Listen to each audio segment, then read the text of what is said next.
Hello there, everyone, and welcome to the EDH Jank Center podcast.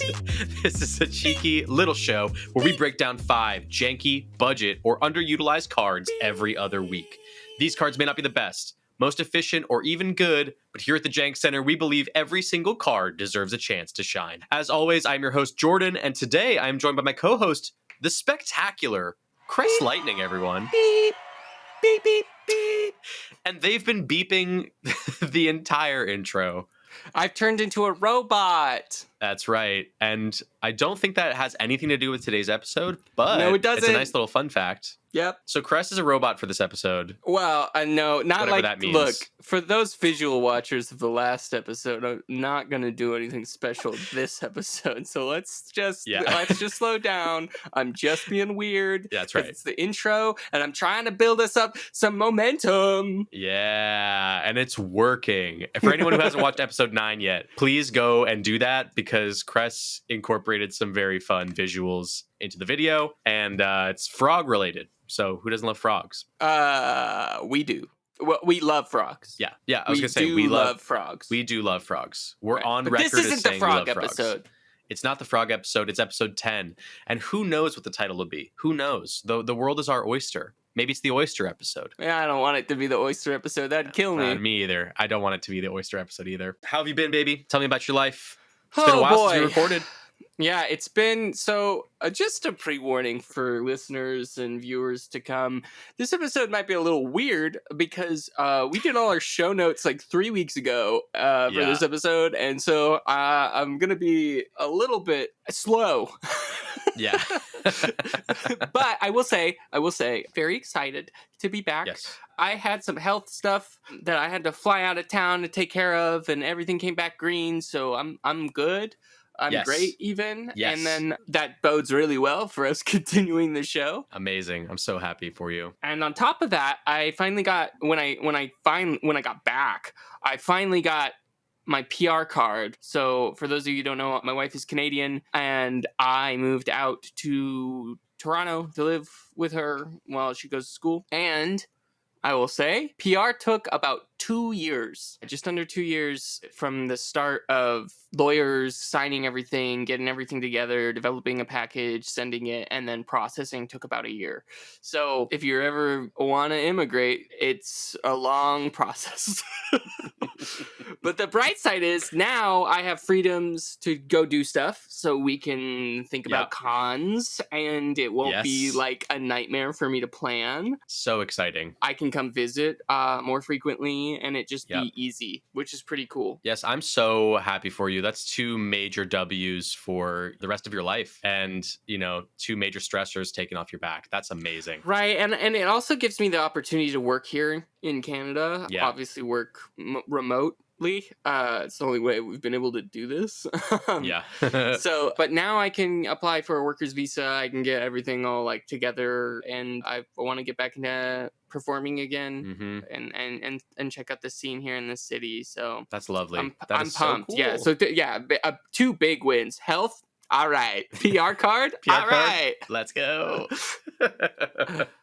That's awesome. Over on my end, in the past 3 weeks, we've been doing this cleanse. So only juice. Not quite. But my body's had a similar reaction, honestly.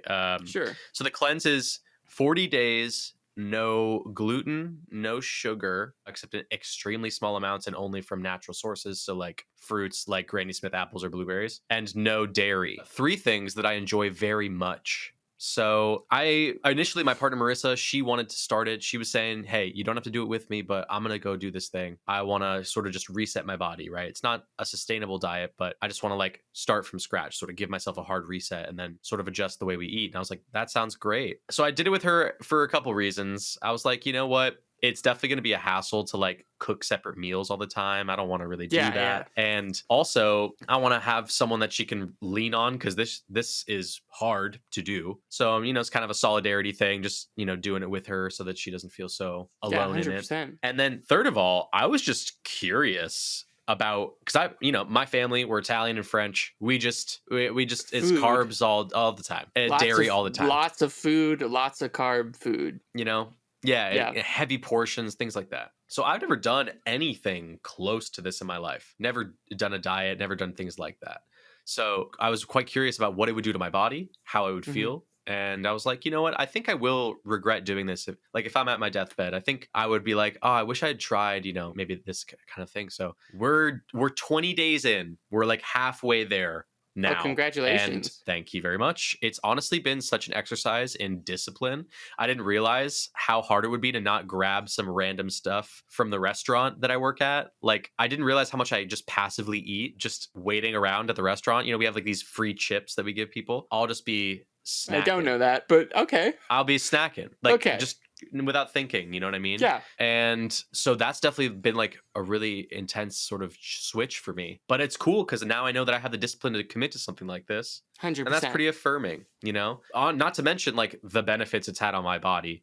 Again, I don't think I'm going to sustain this kind of eating, but it's definitely something that I think Marissa and I are wanting to just incorporate more into our life, make it sort of a lifestyle Sure. thing. When it comes to discipline and figuring it out, how are you tackling things like portion sizes and things like that when it comes to what you're eating? Because I feel like that. Here's the frustrating thing, actually, though, that I've been discovering is we've, because of this, had to buy lots of organic and mostly meat and vegetables is what we Sure. buy now.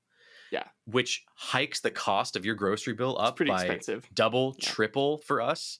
Yep. We've spent a lot of money on groceries, and in order to stretch out that amount of food, we have to have smaller portions. We just have Yep. to, and it's been a really frustrating thing. I won't get into it too much on this podcast because this is an MTG podcast, but it seems to be that in America, especially, being healthy is not for poor people, Right. and that really is annoying. It's so clear that if you want to eat healthy, you have to triple your grocery bill. Essentially, if you want to be Yep. really eating like organically grown, properly sourced foods, things like that, there's definitely a paywall, and that's been pretty frustrating, a frustrating aspect of it. But overall, I'm feeling great, and halfway through, I'm like looking forward to the end of the tunnel and finally being able to eat some. Like, you were eating a rice bowl before this. True. I would commit heinous crimes to eat a rice bowl. Chicken right and now.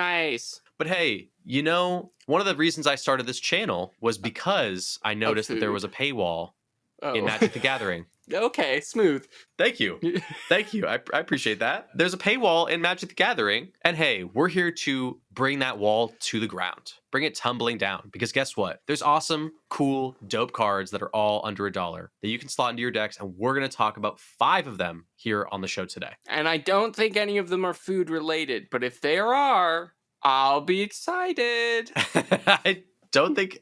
Maybe one of them could be, but we'll get to that a little bit later.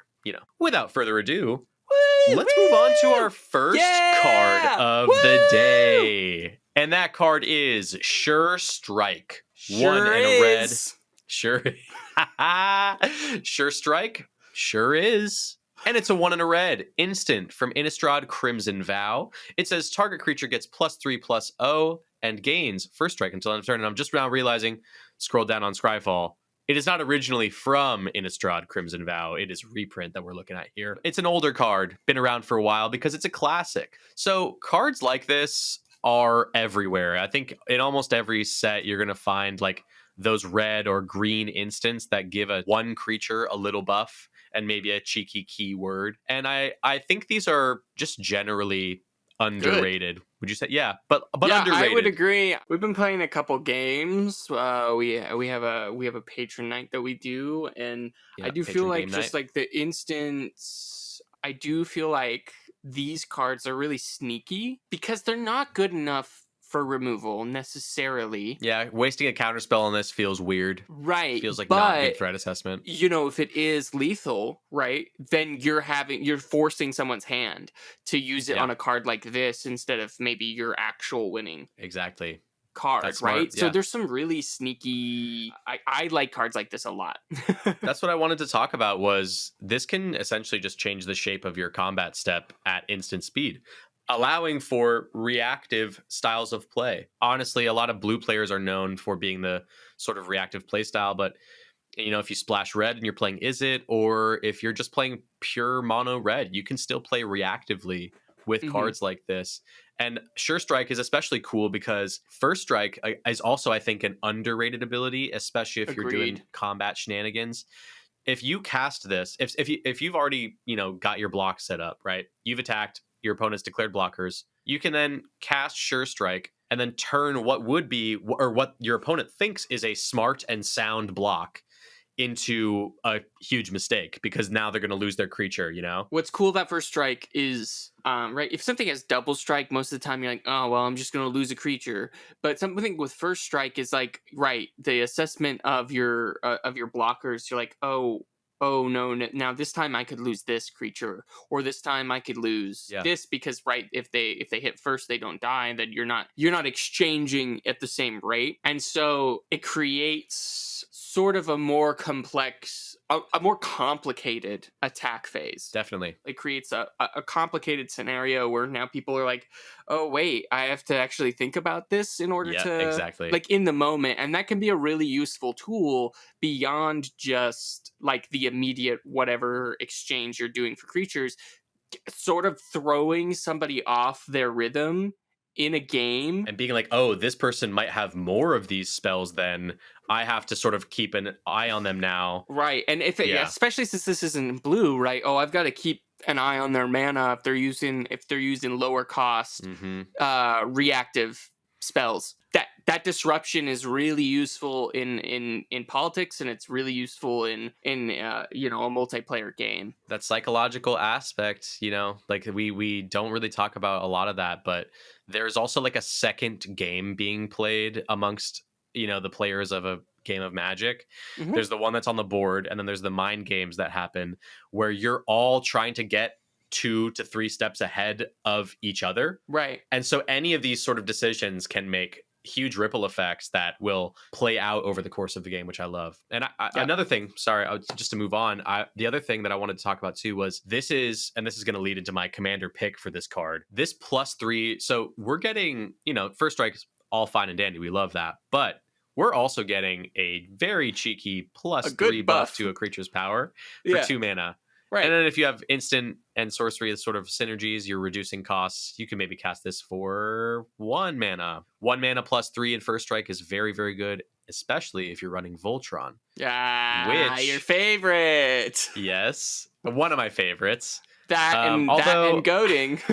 Yeah, I would say Force Combat's way higher. I think Voltron's maybe like, I don't know, number 4 or 5 in terms of like my own personal taste. Okay, you like big boys over Voltron? In terms of playing, obviously Voltron strats are so easy to synergize with. Sure. I choose them a lot for deck building purposes, but my own personal play style, I have too much anxiety to play a lot of Voltron decks because being like, I'm going to kill you in particular right now gives me a lot of anxiety. That's why I like Force Combat. Yeah, 100%. I let people kill each other, and I don't get anxious. I understood. Anyways, my commander pick for this card is Krenko Tin Street Kingpin. So that's Lovely. 2 in a red, legendary creature goblin. Whenever Krenko Tin Street Kingpin attacks, put a +1/+1 counter on it, then create a number of 1/1 red goblin creature tokens equal to Krenko's power, and it's 1/2. So for those of you that have been like sort of day ones or relatively day ones on the channel, you know that I, for a while, was writing for EDH Rec, like maybe 5-6 months I was writing for EDH Rec regularly. I stopped because I just didn't have enough time. But my first ever EDH Rec article was this deck I made it for $30. And that's what I loved about cards like Sure Strike was they're very, very cheap. And with the right commander, you can build an extremely powerful deck for sub 50. This is sub 30, generally speaking, depending on what you add or subtract. But yeah, basically, in the right build, these cards can turbo you into a win sometimes, or a very strong position in very few turns. Some of the times I was goldfishing this deck, I mean, I was getting like dozens of goblins on like turn 4 or 5, and this is not optimized. This is like just regular, unabated combat, but like still, that's huge. And you can cast this on Krenko and swing. You've already got 5 goblins on the field because Krenko buffs itself, plus the buff from the spell. And then you're just off to the races after that. If you can get 2 or 3 free swings in with Krenko and be casting these sort of, it's like a spell slinger sort of build. Sure. I mean, it's pretty busted. There's not much else to say. You could also throw this in Feather the Redeemed, which is another commander that's like, it's the more popular choice, I'd say, for cards like this, where Feather just lets you reuse those cards in perpetuity, Right. which is so stupid. Very dope, but so stupid. And yeah. So yeah, that's my pick. That's pretty cool. What did you vibe with on this one? So the Crimson Vow version of this card, Yes. which you had already mentioned, Yes. indeed has a werewolf on it. So you know what that means. Okay. Yeah. Here we go. Got to find a werewolf commander. I love it. There's some pretty cool ones, honestly. Yeah, I ended up picking Ulrich of the Krallen Horde. I think. Yes. Krallen Horde. It's 3 red and green, legendary creature, human werewolf. Whenever this creature enters the battlefield or transforms into Ulrich of the Krallen Horde, target creature gets +4/+4 until the end of the turn. At the beginning of each upkeep, if no spells were cast last turn, transform, and it transforms into... Oh, it's got 4/4. And then when it transforms into a werewolf, you can have it fight target non-werewolf creature you don't control. That's pretty cool. At the beginning of each upkeep, if a player casts 2 or more spells, you then turn it back. And the werewolf form is a 6/6. Wow. So either way, giving a 4/4 or a 6/6 +3, pretty good. Yep. And for strike on top of that, you're probably not losing your commander and you're swinging in for good damage. So I want to build a werewolf deck. But I want to build a werewolf deck that feels a little bit like how my Ocean deck does, where it's a little basic, but it's very combat focused. And so that's where the inspiration for the card went. I was like, oh, cool. That's a good slot in for sort of a slower paced, more grindy sort of play style. Yeah. And I think the fact that you're flipping this werewolf back and forth is a good example of that. Yeah. Of that slower. And that's still pretty decent threat. It's not too expensive. And your commander gives a pretty good buff when it enters the battlefield. So people aren't going to necessarily want it to go back to the command zone for you to give another +4 buff. So you're going to get to keep this on the field, is what you're saying, right? Yeah, exactly. That's pretty cool. If anybody has any werewolf decks that feel janky, don't feel like they're meant to be like good, let me know. Like if you're just like you were vibing with wolves, I want to know. Let me know in the comments. Yeah, because it's a deck I've been wanting to build for a while in Gruul. You heard them. Put it in the comments. Unless you're listening to this podcast, in which case, just leave us a 5-star review. Yeah. Anyways, let's move on to our second card of the day, shall we? I'm down. All right. Let's assemble the players. And that's because the card is Assemble the Players. And it's a 1 and a white enchantment from Murders at Karlov Manor.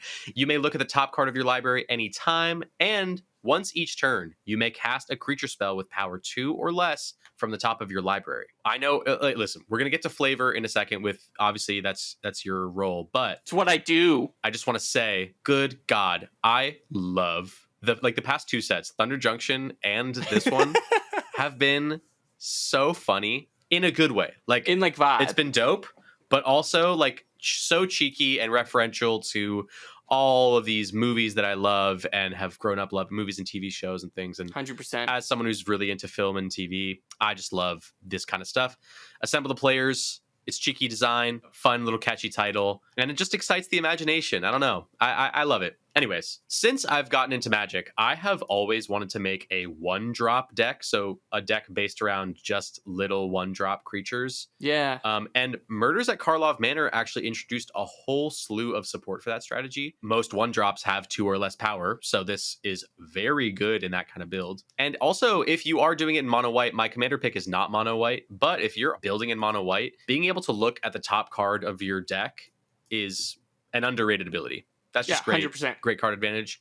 We have better, options now in terms of value in white, but the fact that this lets you do 2 really dope things for not a lot of mana is really awesome. And also, this says you can cast a creature once each turn, meaning if your creature has flash, and obviously this gets even better if you splash blue to the deck, you can be casting creatures off the library on your opponent's turns, which again allows you to be very reactive. And if those creatures have cool ETBs, then there you go. Right. So I wanted to throw this into Rigo, Streetwise Mentor, which is a hybrid green or white mana, a white mana, and then a hybrid white or blue mana. So it costs 3 total. It's a legendary creature, Cat Citizen from Streets of New Capenna.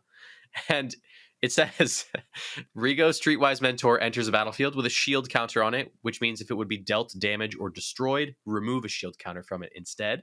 And whenever you attack a player or planeswalker with one or more creatures with power 1 or less, draw a card, and it's a 2/2. So this is great on most levels because, again, it's from another flavorful set because Streets of Ducapennas, I just love it. I've documented myself saying it.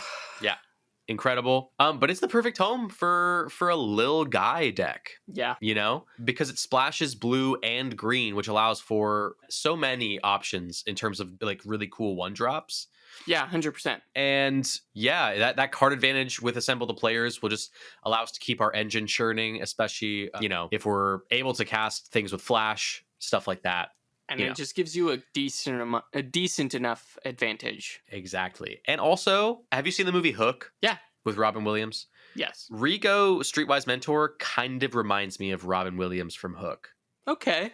Like, you know how his character's like sort of the No, guardian of the orphans and all that?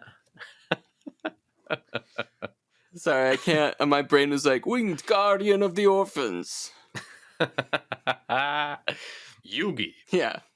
I was a Yu-Gi-Oh kid. Same. Before I was a Magic kid, I just want to say. Anyways, I love this little idea. I think I might flesh it out on the channel a bit further. And yeah, that's sort of my choice. Flesh and blood it out. Also, I was a Pokemon kid first. How many card games can we mention in in 20 seconds? Dragon Ball Z, One Piece. One Piece. My Hero Academia, Lorcana. I think that's it. There's no more. Hearthstone. There we go. Oh, what's the new one that all the YouTubers made? All the PokeTubers did. Is there? I don't know. I'm not into that. Yeah, it's really cool. Side of things. Can't remember what it's called though. That's okay, because you have to do your flavor pick for this card. Yeah. All will be made clear, but I can give you this. Our killer is here with us in this very room. That, my dear viewer and listener, was a quote from Alquist Prof. The absolute Alquist unit. Prof, Master Sleuth, white and a blue, legendary creature, human detective with vigilance. When Alquist Prof, Master Sleuth enters the battlefield, investigate, which means you get to create a clue token. It's an artifact. Pay 2, sacrifice to draw a card. And it has X, white, blue, tap it, and sacrifice a clue. Wow. You draw X cards and gain X life. Okay. That was a lot. This is my commander pick. I love this set. I want to do maybe a card box opening of Murders at Karlov Manor because I love it. That'd be amazing. There are a plethora of different detectives, but because Alquist was in the flavored text, I was like, yeah, 100%. We'll just go with it. And it synergizes really well with being able to look at the top card, investigating, and also its ability to just draw a bazillion cards, like blue-white draw cards. Yeah, I think it'd be a good value piece. I love to draw cards. Right. Especially in Azorius. I would rather draw cards in Azorius than I would draw cards in, like, Is It? Just because I feel like it's less mean. It depends on what you put in the Azorius deck, though. I mean, true Azorius detaining, is not cool. Yeah. But I will say there's probably a stacks deck out there with Alquist that sucks. But my Alquist is cool. Yeah. Cool and flavorful and all about being a sleuth. And all about figuring shit out. I'm going to do, for your honorific at the beginning, I'm just going to call you Master Sleuth. I would love that. Yeah, I say this all the time to my wife. Whenever I find something, I go, "I'm the greatest detective." Because I have ADHD, I forget things all the time. So whenever I do find something, it's like you have to launch an investigation to I have to make it a big deal. That's so funny. So funny. All right, that's a great pick. Let's move on to our third card of the day. Okay. This is pretty simple, straight to the point, but it's Phantom Warrior. It's 1 blue creature, Illusion Warrior. This art that we're looking at is from Core Set 2020. It says Phantom Warrior can't be blocked, and it's a 2/2, and that's it. It's just a unblockable creature. But I wanted to talk about it because this is just a classic to me. Because it's one of the first cards I ever laid eyes upon. I remember when we were just getting into or when I was just getting into Magic with all of our friends in LA. Right. We went to our local game store, and at the time they just had like I was like, do you have any like free starter decks or like things like that? And they were like, no, but we have this gigantic grocery bag full of commons. Do you want it for free? And I was like, yeah, I think I would like that. Yes, please. And so it was literally just all like bulk from Core Set 2020. So I guess they had opened a ton of packs, or people had opened a ton of packs, maybe at a pre-release event or something. And yeah, I was like, wait, this thing can't be blocked? That's broken. That's literally so broken, dude. Yeah, but it costs 2 colored mana, so you do have to have 2 islands on the board. So like, it is worth, I think, the value. For sure, but there's definitely like 1-drops that are unblockable. Right. So 100%. It's not the best version of its card, but I do think that, yeah, right, it is a common, it is good, yeah, but it's also costs the price of it being a common but good, of having a good ability. I think it's one of those cards that just, regardless of mana cost, it's just nostalgic for me, and I'll throw that in a deck because of that reason. 100%. Because decks are like almost like time capsules in a way too, and this brings me back to that sort of beginning period of the sort of primeval stage of my MTG learning and hobby and love. This is a little bit of a tangent, but the reason I got into milling is because of a similar thing that happened to me. I think M11. I don't know for sure if it was 11 or 12 or 10, but it was one of the core sets. Mm-hmm. And I got Jace's Phantasm, which is another illusion card that I'd be like, how do you get other people's graveyards to get to 10 cards? Because I want it to be a 1-drop 5/5. That's so good. That's so busted. And then I like learned how to mill. So in a very similar sense, I think it's funny because that's also an illusion. I was like, that's interesting. What a weird little synergy. Yeah. I think it's also just really cool because it can just net you value. So if you have cards like Reconnaissance Mission or Coastal Piracy, these are enchantments that say whenever a creature you control deals combat damage to a player, draw a card. If you got like card draw synergies and things like that, if you're building around that, I think it's not unreasonable to put Phantom Warrior in there as a sort of sneaky way to trigger those kinds of effects. Right, or even, we already mentioned before, Sure Strike, if you have like sneaky little instants, and you're swinging a 2 and people think they're going to be taking a 2, and then you've got your sneaky little reactive play going on, all of a sudden you could be dealing, that's 5 damage, and so that could be what gives you the game. 100%. Right? A little sneaky little guy like this. 100%. He's a Phantom Warrior. You can't even see him. My commander pick is a classic for me as well. It's Vorel of the Hulklade. How many times can we use Vorel in this podcast?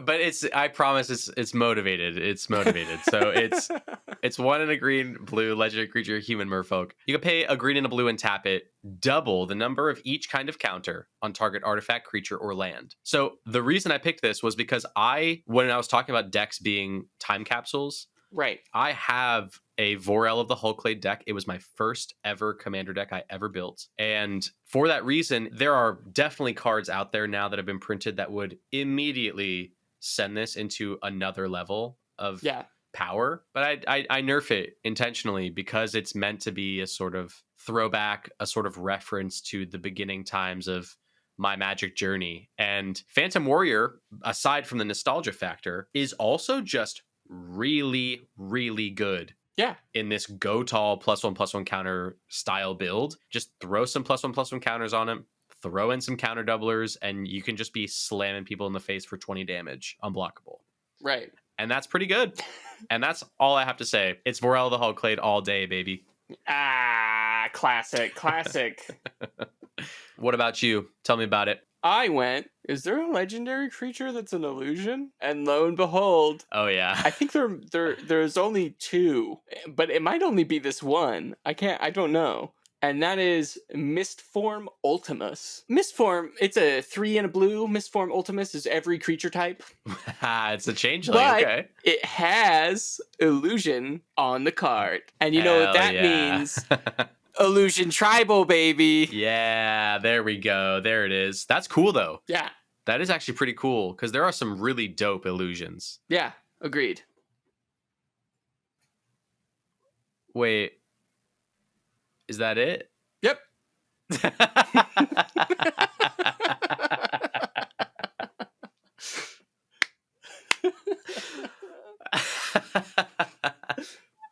All right, cool. Yeah. Let's move on to the fourth card.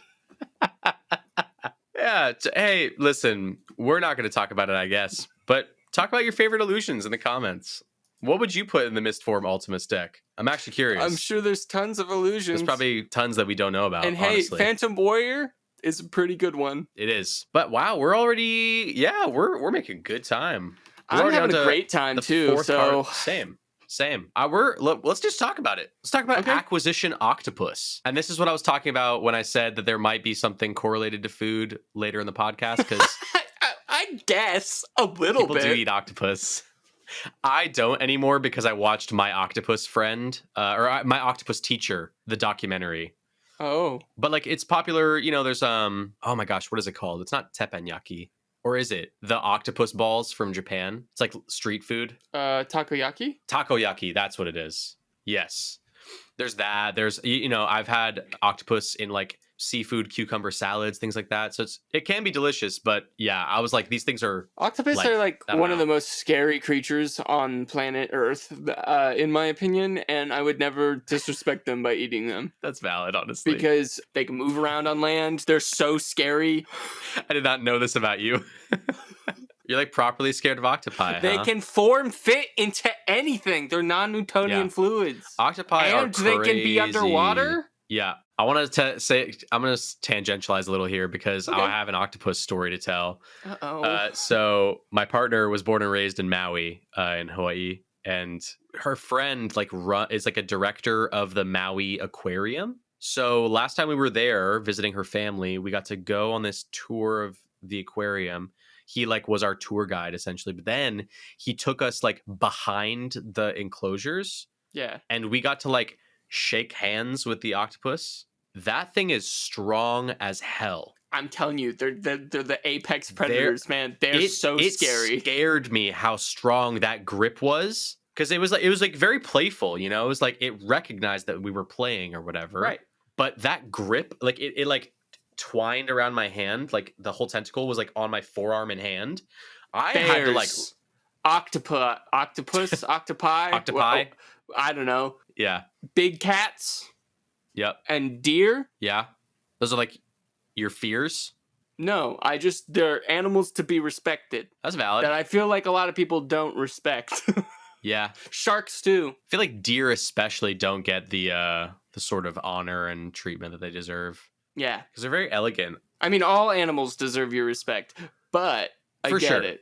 For sure. But hey, you know what else has my respect? What? These equipment creature cards from Neon Dynasty Kamigawa. So weird. Acquisition Octopus is 2 in a blue. It's an artifact creature. Equipment Octopus. Your favorite. Fantastic creature typing right there. Whenever Acquisition Octopus or equipped creature deals combat damage to a player, draw a card. It has a reconfigure cost. So for those who don't know, these equipment creatures from Neon Dynasty, you could play them as creatures. So Acquisition Octopus is 3 mana, 2/2. When it deals damage, you can draw a card. Or you can pay its reconfigure cost and equip it to a creature. That may be a creature with larger power or something like that, or a way to have evasion. You could equip it to Phantom Warrior, actually, and that would be kind of a cool little synergy. Look at that, synergizing with cards. Exactly. And then also give it Surstrike. Ooh. And I think you could, wait, can you play this with Assemble the Players? One deck with all the cards?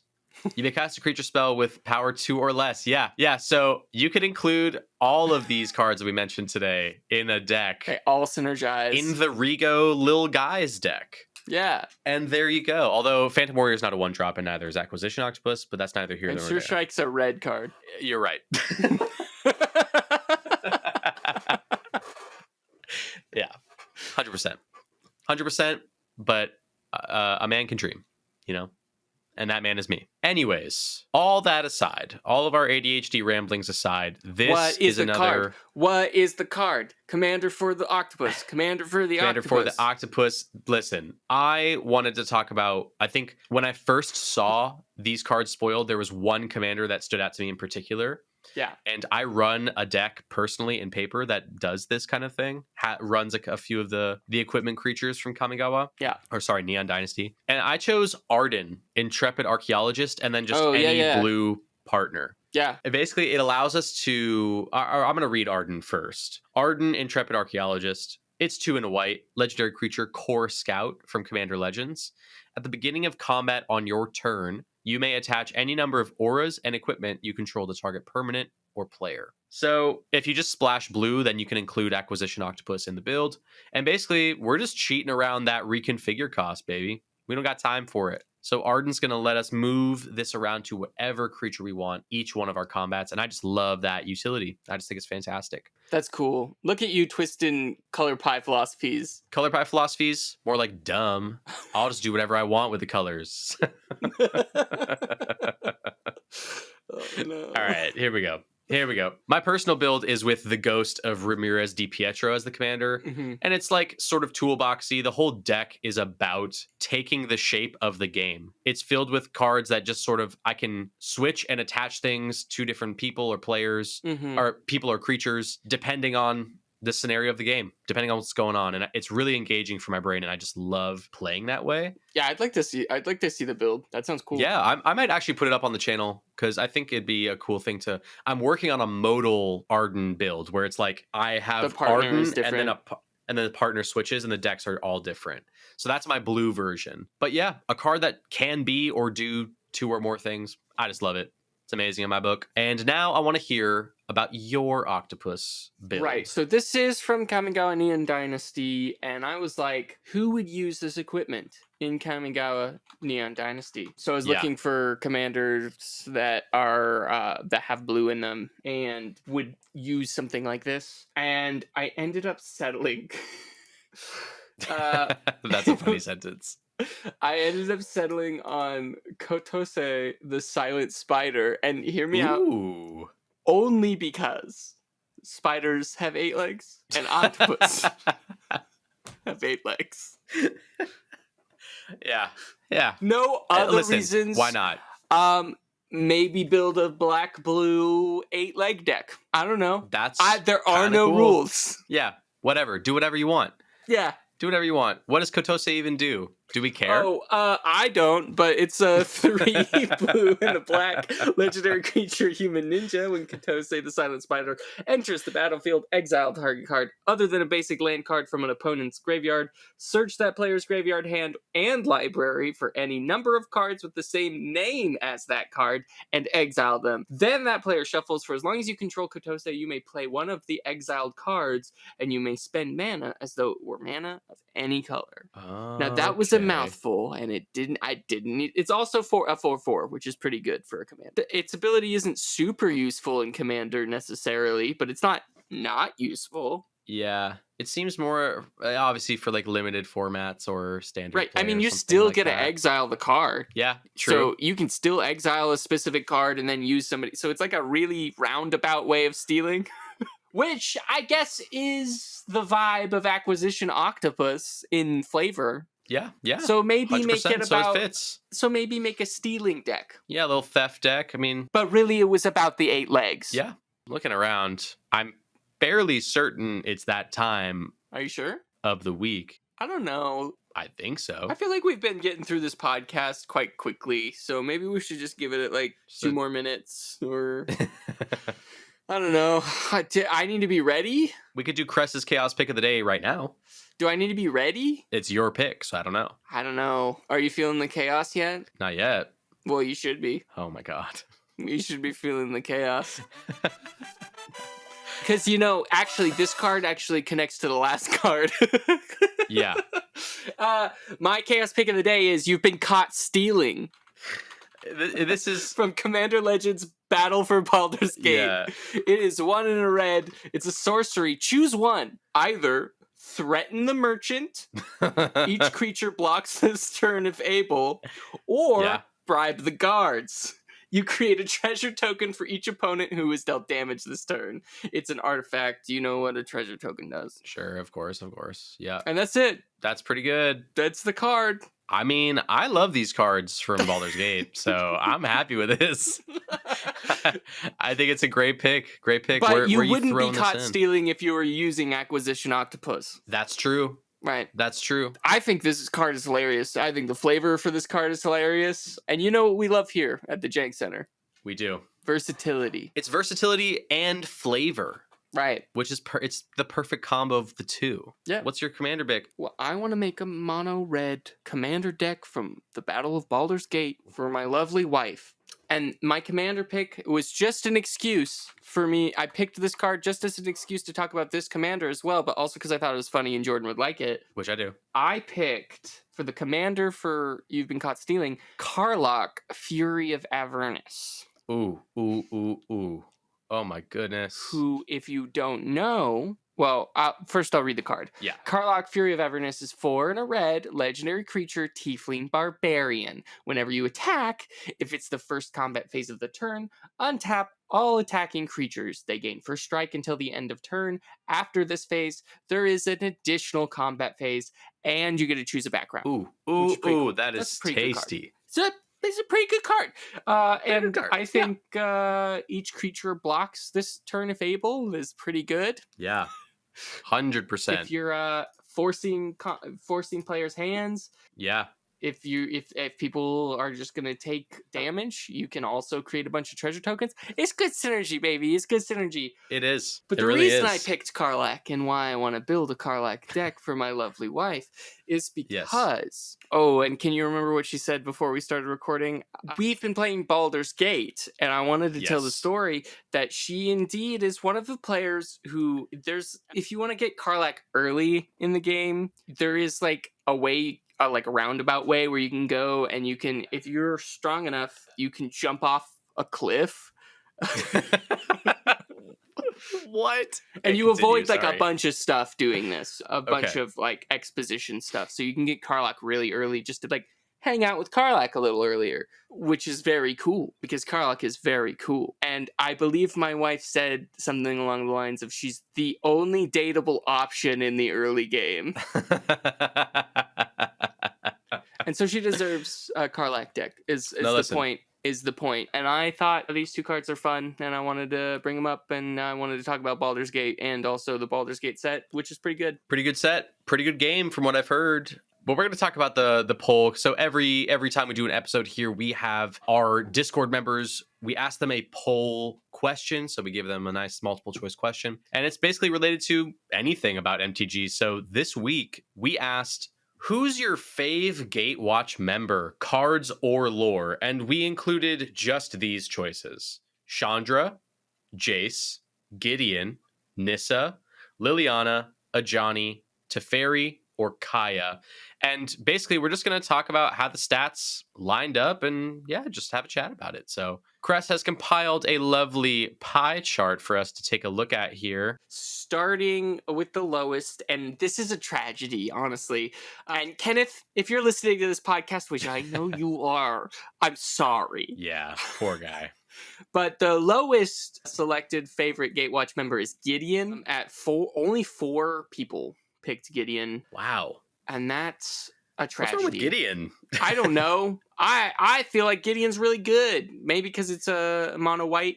Yeah. Hard to build around necessarily. Not so much anymore. So anybody thinking about getting creative with some Gideon builds, there's a lot.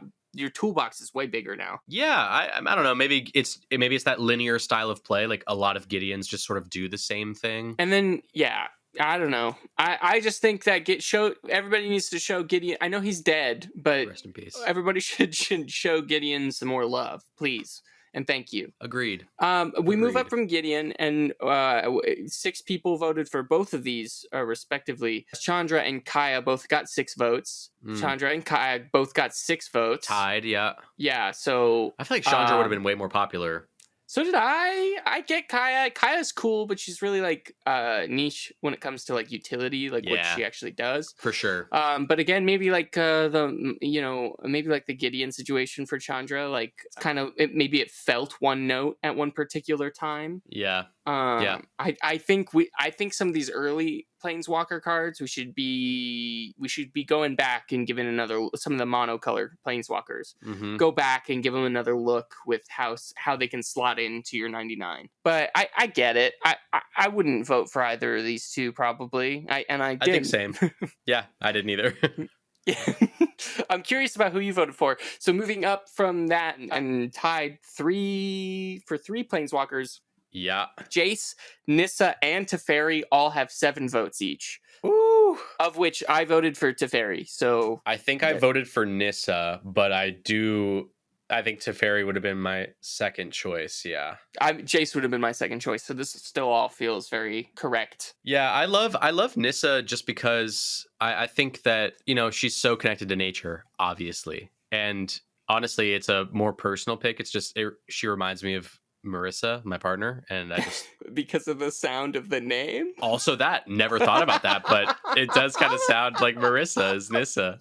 No. I understand, but that's very funny. Yeah, but when we first started dating, I built her this we were still playing 60 card, and I built her like this stompy mono green kind of thing, and there was I bought her like 2 or 3 Nissa planeswalkers to throw in the deck, and so it's just sort of linked in my brain that way.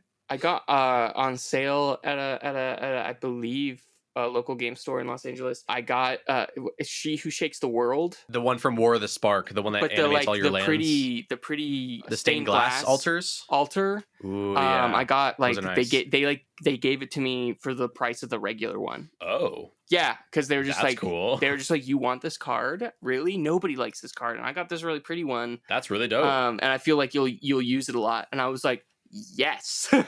So I get that, but I like Teferi. I think lore-wise, Teferi is one of the most interesting, well-rounded characters, because I believe he starts off as like a Tolarian college as like a student, but he's like a student that like the teachers don't like because he like doesn't do his work, and then he becomes sort of like this big hero of Dominaria, and now he's kind of transitioned out of being a big hero and into a slower, older character, settles down. Love that. I think Teferi's really cool to look at if you're interested in lore. I think Teferi and the number 1 pick on here probably have the most interesting arcs overall. Speaking of that, we're going to move up.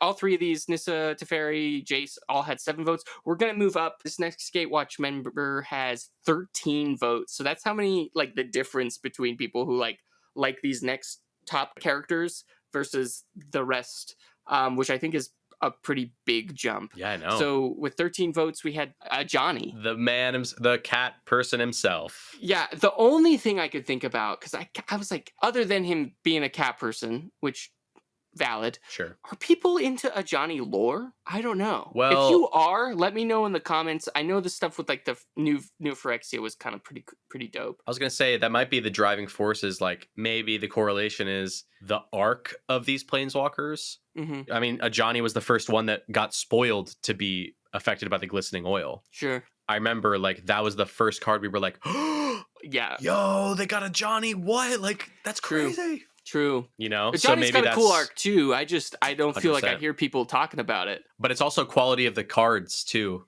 Yeah. Because there are certain Johnny planeswalkers that are... there are a million Johnny cards. And they're dope. Like there's some of them that are really cool, that do really cool stuff. Yeah. So yeah, that makes sense to me. Let's talk about that number 1 choice. With 18 votes, which is a lot of votes for these polls currently, was to Liliana. Surprise. Not surprised at all.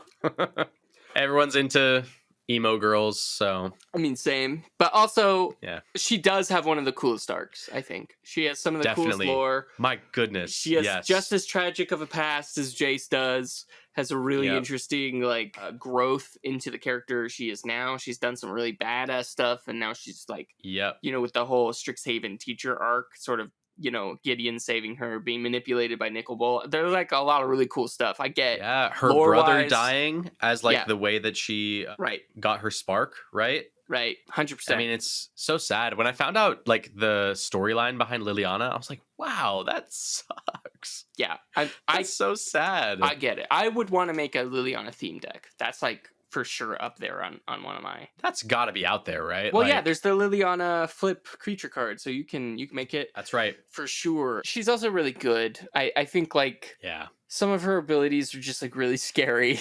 The one from War of the Spark is really, really crazy good. It's like whenever a creature you control dies, you draw 2 cards or something stupid like that. Yeah, I find I'm that doing the that off memory, but the Gatewatch members are probably not the planeswalkers people are using in Commander, but Liliana and Ajani for sure have a lot of really good ones that people are probably slotting in. Definitely. And let's then move on to our last segment of the day, which is our patron question of the day. So if you're not familiar with the show, we have a $3 tier of our Patreon, wherein if you subscribe at that tier, you get added to an exclusive channel in the Discord where you get to submit us questions that we answer on the show. And this week, we're choosing a question asked by our very own Hitmon Champion. Thank you, dude. Hitmon Thank you so much for your support, Champion. man. Hitmon Champion's been a relative day one, and we just really appreciate you, dude. Thank you so much. And he asked, how would you build a Thrasios and Tymna partner deck? And he added here, I feel people overreact to them as commanders because they are known for being the titans of CEDH, when in reality, it's the deck they pilot that makes them broken, not the commanders themselves. That's a pretty interesting statement, and we're going to talk about it a little bit. I think I agree with him, honestly. Yeah, I mean, these are great too. value commanders, don't get me wrong. Yeah. Do not get me wrong. These are But powerful. you have to have the CEDH staples to build the, I mean, you are utilizing the commanders, but also the deck is the synergy between the deck and the commanders. So it's a little bit of both, right? Yeah, which in essence is like he's asking us, how would we spin a Thrasios and Tymna deck that doesn't involve like, Thassa's Oracle and Demonic Consultation combos and stuff like that. So I'm going to go first. Yeah. I think it's pretty simple for me. I've already mentioned it on the show today. Basically just a little guy deck, but this time we're splashing black instead of Rigo Streetwise Mentor because we're focusing on Tymna's ability here. So maybe we should read Thrasios and Tymna first. Yeah, I'll read them. Thrasios, Triton Hero, 1 green, 1 blue, legendary creature, Merfolk Wizard. You can pay 4, scry 1, then reveal the top card of your library. If it's a land card, put it onto the battlefield tapped. Otherwise, draw a card. It's got partner, and we are partnering it with Tymna the Weaver, which is a 1 white and a black legendary creature, human cleric. It's got lifelink. At the beginning of your post-combat main phase, you may pay X life, where X is the number of opponents that were dealt combat damage this turn. If you do draw X cards, it has partner, and that's why they're partnered. Yeah, 2 very, very dope commanders, give you a lot of value. Very powerful abilities. Yeah, and it's 4 colors, so you have access to everything except red. Whatever you want. Yeah. So basically, I think putting little creatures with evasion in this deck is sort of the main sort of strategy. You can spam a lot of creatures that way, especially with additional land drops with Thrasios. You can be getting them in for bits of damage, which will whittle your opponents down over time. However, this will also allow us to, if we can hit each of our opponents, let's say you're in a 4-person game, this will allow Tymna to allow us to pay 3 to draw 3 every turn. Or every one of our turns. And that is very good value. And I think the way I would bend it is like, we're going to be drawing tons of cards in this build. That's the idea. And we're going to be using cards like Proft's Eidetic Memory, one of my favorite new cards printed this year, as well as Onirophage, just anything that triggers when we draw a card. Oh, wait. And Alquist Profts? Exactly. Whoa, call back to the cards. Everything's connected. Yeah, baby. So good. This has been a tight ass episode. We have been smashing it, I think. 100%. Episode 10 I hope we would be by this point, but anyways. Yeah, so we're going to be taking cards that benefit and buff themselves or buff other creatures when we draw cards. Just a go tall aggro kind of way to build this. No, funny combos or high power shenanigans going on. Simply smash them in the face kind of magic. Right. And maybe we could splash some landfall. We're in those colors, blue and green and black and white. We got a ton of cool payoffs for landfall. Maybe we splash a little bit of that. Splash some like pillow forting to prevent us from being attacked on the crackback. So, because we're in black and white, we have access to Ghostly Prison, Revenge of Ravens, Cunning Rhetoric, things like that will protect us in our aggro strategy. And yeah, slam in some like overrun effects, some, ways to close out the game. And you've got, I think, a pretty solid build. Tell me about yours. Oh, okay. Well, you can ignore both abilities of these commanders. I don't even care Amazing. about them. Let's take a look at their creature types. Thrasios Triton Hero is a merfolk what? Is a merfolk wizard. And yes. Timna the Weaver is a human what? Cleric. A human cleric. You know what special ability requires clerics and wizards as an important aspect of its play? The party ability. So because we've got 4 colors, we can do whatever we want. And you know what that means? We're gonna build a Zendikar Rising only party deck featuring Timna and Thrasios. Oh, dude. So the 99 can only have cards from Zendikar Rising. I know there are more cards beyond Zendikar Rising that have party, right? But you could absolutely run Burikos like party leader and things like that. But I think it's funny 100% if it's only cards from Zendikar Rising. Absolutely. This is a good candidate for this build here is a good candidate for blank but make it jank on the channel. Yeah. Building these but like really dumbed down to the party mechanic is very cool and funny. It's very funny when you're going to the table and you're like, oh, I want to bring my Thrasios and Timna deck, and everyone's like, oh wow, okay, are you sure? And you're like, no, don't worry, it's a Zendikar Rising theme deck. I love it. I think this is a great way to sort of cap off the show. This has been a great episode, and hopefully, I feel great. I don't know about you. Yeah, I loved all the stuff we talked about today. And Hitmon Champion, thanks for such a great little prompt. We discovered a very funny idea because of it. So thank you so much. I'm probably going to commit to it. So yeah. I love it. Well, that sort of brings us to the end of the show, folks. So I'm going to just go into the cheeky plug. So listen, if you all want to support all the fun stuff we do here at the Jank Center, including the podcast, videos, short form videos, the Discord, and our monthly giveaways, make sure to check out our Patreon. We've got 4 awesome tiers, a $1 tier that gets you an extra entry in the giveaways every month, a $3 tier where you get the extra entry, plus the ability to ask us these questions that we answer on the podcast. At the $10 tier, you get all of that, plus access to our monthly patron game nights. Joining at this tier means you get added to another exclusive channel where you get to organize games with Cress and me and the other patrons. Then if you're a really big spender, you want to support us a ton, you really just love the vibe here, we got the $25 tier, which means you get everything from the other tiers plus shout outs at the beginning of every video or podcast, and the opportunity, if comfortable, to be a guest on our 5 cards or die series. But hey, listen, if you don't have the funds to support us through Patreon, never fear, because you can join the Discord and be a part of that community completely for free. Never fear, the Discord is here. Exactly. I'm going to get that tattooed.